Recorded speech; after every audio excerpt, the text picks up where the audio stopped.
అమరావతిలో ఇటీవల జరిగిన కలెక్టర్ల కాన్ఫరెన్స్ లో భోజనాల ఖర్చుపై జాతీయ మీడియా కోడైకొస్తా ఉంది. ఒక్కో భోజనానికి 3,000 రూపాయల బిల్లు పెట్టారు.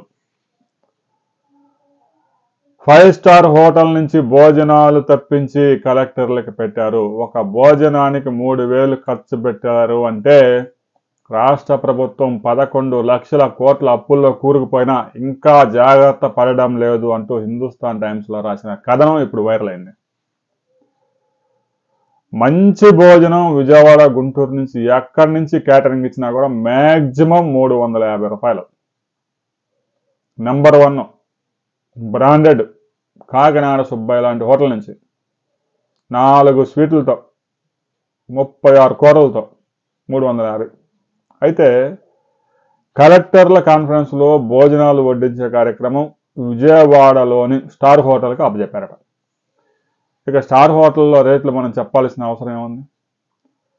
బయట ఇడ్లీ 40 రూపాయలకో 50 రూపాయలకో ఇడ్లీ ప్లేట్ దొరికితే 5 స్టార్ హోటల్లో 1,250 రూపాయలు. భోజనం కూడా అంతే. మ్యాక్సిమం బయట 200, 300, 150 రూపాయలు ఉంటే దానికి ముందు వాడు 3,000 అతికించుంటాడు. 3,150 రూపాయలు.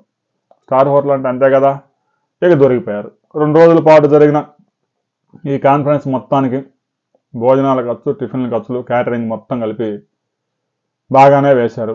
ఇక భోజనం ఖర్చు అయితే బిల్లుతో సహా హిందుస్థాన్ టైమ్స్ ప్రచురించింది. దీని మీద ప్రభుత్వం ఎలాంటి స్పందన ఇవ్వబోతా ఉంది?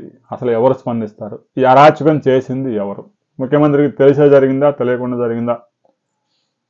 సమాచార శాఖ వాళ్ళు వాళ్ళంతటి వాళ్ళే నిర్ణయం తీసుకున్నారా? మరి కలెక్టర్లు కదా, కలెక్టర్లు ఐపీఎస్లు తోపులు కదా, మరి వాళ్ళకి మామూలు భోజనం పెడితే బాగుండదు, 5 స్టార్ హోటల్ నుంచి తెప్పించాల్సిందని తెప్పించారా అనే విషయాలు రాబోయే రోజుల్లో ఇది ఎటు మలుపు తిరగబోతా ఉంది? రాజకీయ దుమారం రేగబోతా ఉందా? మరి జగన్మోహన్ రెడ్డి కూడా దీని మీద ప్రెస్ మీట్ పెట్టాలని యోచిస్తూ ఉన్నాడట. అయితే అర్జెంటుగా పులివెందులు వెళ్లాల్సి వచ్చింది అన్న.